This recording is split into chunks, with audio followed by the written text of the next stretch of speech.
Hanapin na natin yung pumatay sa kanya.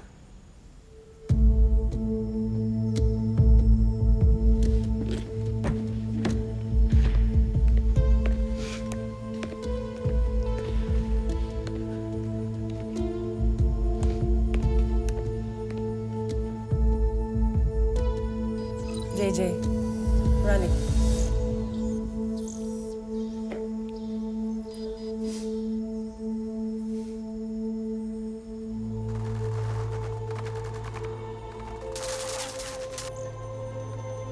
Nagiinuman na tayo nung dumating sila. Bumaba lang sila nung umalis na tayo. Halatang inabangan nila tayo. Alam na alam nila yung galaw natin. Alam nila na nasa labas tayo. Yeah. Someone must have tipped them off. Or may isa sa inyo. Nagsabi sa kanila na lalabas tayo. Hindi pwede yan kasi nung araw na yun lang tayo nagkayayaan uminom.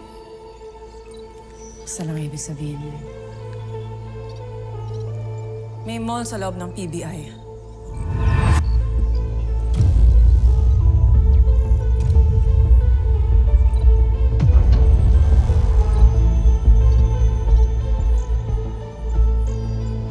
Of course, ako na naman. Bakit? Sino pa ba? Eh, ikaw lang naman sindikato dito, di ba? Paano mangyayari yun, ha? Eh, magkakasama tayo, nilatra tayo, di ba? JJ! Calm down. Iyak. Sinalo ko ihi mo, tol! Tapos na-traidorin mo lang kami ng ganon! Di ako traidor. Inosente ako. Tsaka ba't ako lagi pinagbibintangan niyo, ha? Hindi niyo ba naisip na maaaring may isa sa inyong mole? At hindi ako? Sige, isipin niyo.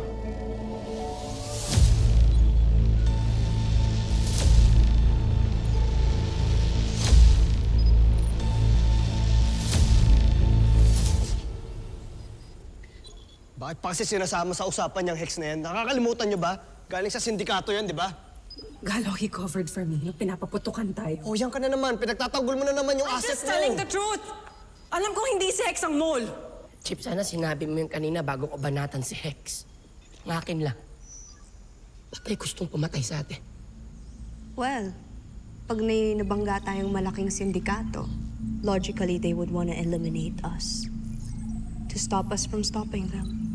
So that makes everyone a suspect. At wala tayong ebidensya laban kay Hex. So hindi natin alam kung sino nakaplanta dito sa PBI. Isa pa tayong problema. Yung sinabi ni Emma na nakita niya si Sunshine bago siya mamatay.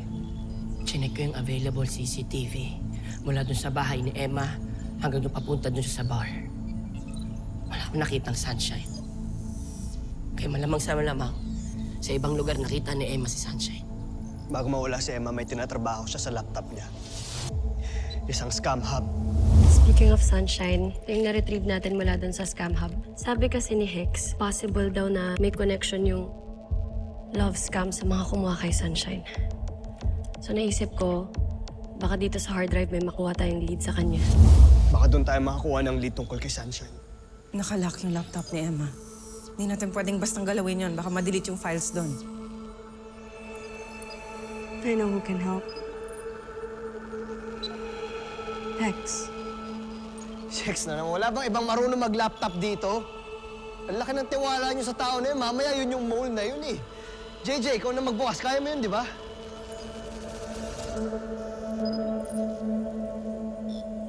Pare, magiging honest ako sa'yo pero parang hindi ko talaga kaya.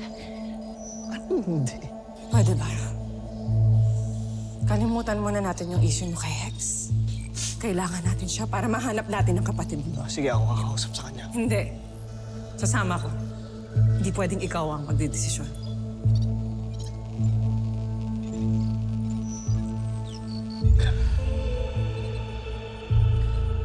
Sige.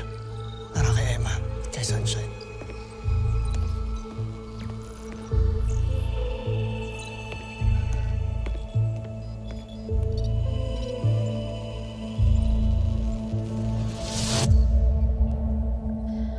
Ilan ang napatay sa firewall? Isa. Isa lang. Nakalusot yung iba. So they got lucky. Ma'am, babawi tayo sa susunod. No.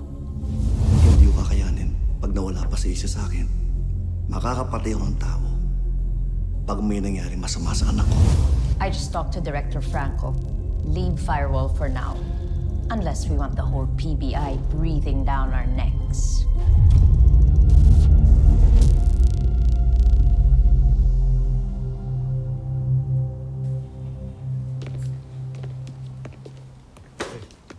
Kailangan namin. Oh. Miss mo ka agad ako? Hindi ako nakipagbiroan sa'yo.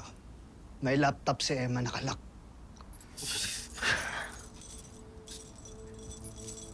Ano ngayon?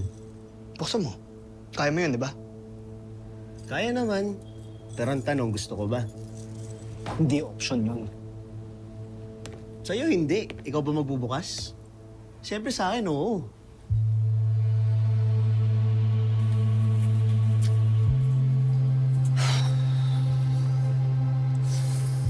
Ano ba kasing kailangan? Chip! Finally! Alam mo, mas madali lang kung tatanggalin natin tong posas. Ang sakit na eh. Pero kung ayaw mo, bahala na kayo dun sa laptop ni Emma. Kaya nyo na yan. Nakita ko pa naman yung encryption nun. Kapag ka nagkamali ka ng unlock, oops! Psh, bye-bye files. Gun. Baka nasa laptop na yun yung bumaril sa atin, kumidnap sa kapatid ko. Chip, ano? Payag ka na ba sa kondisyon ko? Mahawa ka na dito. May iiyak na eh.